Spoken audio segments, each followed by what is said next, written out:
வணக்கம், வாழ்க வளமுடன். வருகிற 26ஆம் தேதி திங்கட்கிழமை கிருஷ்ண ஜெயந்தி. கிருஷ்ண ஜெயந்தி எப்படி கொண்டாடுவது அப்படிங்கிற தகவல்களை பார்ப்போம். துவாபரா யுகம் தொடங்கும் முன்பாக பூமியில் அசுரர்களின் அட்டகாசம் அதிகரித்தது. பூமியில் பாரம் தாங்க முடியாத பூமாதேவி இறைவன் மகாவிஷ்ணுவிடம் சென்று முறையிட்டாள். மகாவிஷ்ணு தானும் ஆதிசேஷனும் அவதரிப்போம் என்று ஆறுதல் கூறி பூமாதேவியை அனுப்பி வைத்தார்.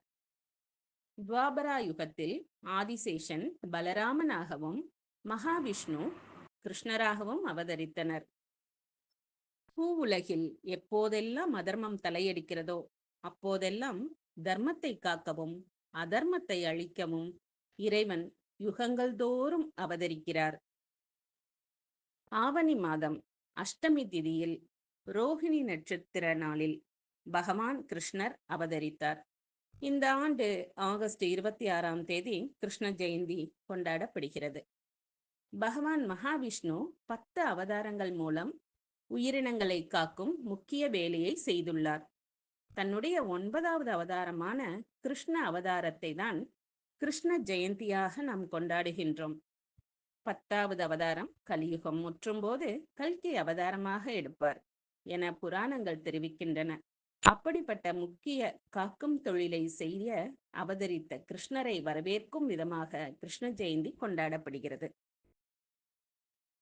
கிருஷ்ணருடைய அவதாரம் அஷ்டமி திதியான ஆகஸ்ட் 26ஆம் தேதி காலை 9:13 மணிக்கு தொடங்கி ஆகஸ்ட் 27ஆம் தேதி காலை 7:30 வரை உள்ளது. அதே சமயம் ரோகிணி நட்சத்திரமானது ஆகஸ்ட் 26ஆம் தேதி இரவு மாலையில் தொடங்கி ஆகஸ்ட் 27ஆம் தேதி மாலை வரைக்கும் ரோகிணி நட்சத்திரமும் உள்ளது. அஷ்டமி திதியும் இணைந்து வரும் நேரம் இரவு நேரம் என்பதால் அது கிருஷ்ணன் அவதரித்த நாளாக கருதப்படுகிறது. மேலும் ஆகஸ்ட் 26ஆம் தேதி நள்ளிரவில் கிருஷ்ண ஜெயந்தி வழிபாடு செய்வதற்கு உகந்த நேரமாக கருதப்படுகிறது. கிருஷ்ண ஜெயந்தி விரதம் பற்றி பார்ப்போம். இந்த நாளில் நாம் கிருஷ்ணரை முழு மனதுடன் விரதம் இருந்து வேண்டினால் நம்மை காத்து அருளுவார். கிருஷ்ணரின் மிக தீவிர பக்தர்கள் உணவு நீர் இல்லா விரதம் மேற்கொள்கின்றனர். கிருஷ்ண ஜெயந்தி அன்று காலை முதல் உணவு நீர் என எந்த ஒரு வகையான உணவையும் எடுத்துக்கொள்ளாமல் விரதம் இருப்பது வழக்கம். சரியாக அஷ்டமி திதி நடக்கும் நாளின் இரவு 12 மணிக்கு கிருஷ்ணருக்கு சிறப்பு பூஜை பிரசாதங்கள் படைத்த பிறகு தன் விரதத்தை முடிப்பது வழக்கம். கிருஷ்ணருக்கு உண்டான படையல்: வீட்டின் நுழைவாயிலில் குழந்தை நடந்து வந்து போன்ற பாதச்சுவட்டினை அரிசி மாவால் பதிய செய்ய வேண்டும். கிருஷ்ணர் சிலைக்கு பூக்களால் அலங்காரம் செய்ய வேண்டும். அதில் துளசி இருந்தால் மிகவும் சிறப்பு. பிறகு கிருஷ்ணருக்கு பிடித்த தயிர், வெண்ணெய், அவல் கண்டிப்பாக வைக்க வேண்டும். சீடை, முறுக்கு, லட்டு போன்ற இனிப்பு வகைகளை வைக்க வேண்டும். கிருஷ்ணர் பிறந்தது நள்ளிரவு என்பதால் பூஜையை மாலையில் செய்ய வேண்டும்.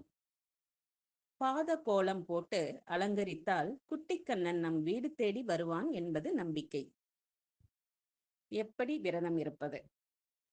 கிருஷ்ண ஜெயந்தி நாளில் விரதம் இருப்பவர்கள் உணவு எதுவும் சாப்பிடாமல் தண்ணீர் குடிக்காமல் விரதம் இருக்கலாம். வயதானவர்கள் மருந்து எடுத்துக்கொள்பவராக இருந்தால் பழங்களை மட்டும் சாப்பிடலாம்.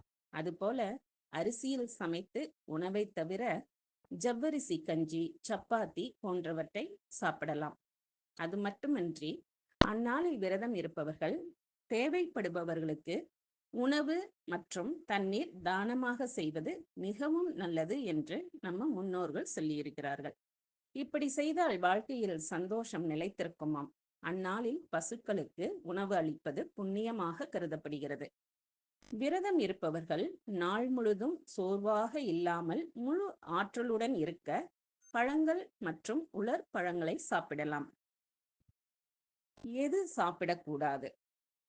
கிருஷ்ண ஜெயந்தி நாளில் விரதம் இருப்பவர்கள் டீ மற்றும் காபி குடிப்பதை தவிர்க்க வேண்டும். வீட்டில் சமைப்பவர்கள் வெங்காயம் பூண்டு பயன்படுத்தவே கூடாது. வெங்காயம் பூண்டு சேர்க்கப்படாத உணவை தான் வீட்டில் சமைக்க வேண்டும். இறைச்சி அசைவ உணவுகள் சாப்பிடக்கூடாது. விரதம் இருப்பவர்கள் முடிந்த அளவிற்கு எண்ணெய் உணவுகளை சாப்பிடுவது தவிர்க்க வேண்டும்.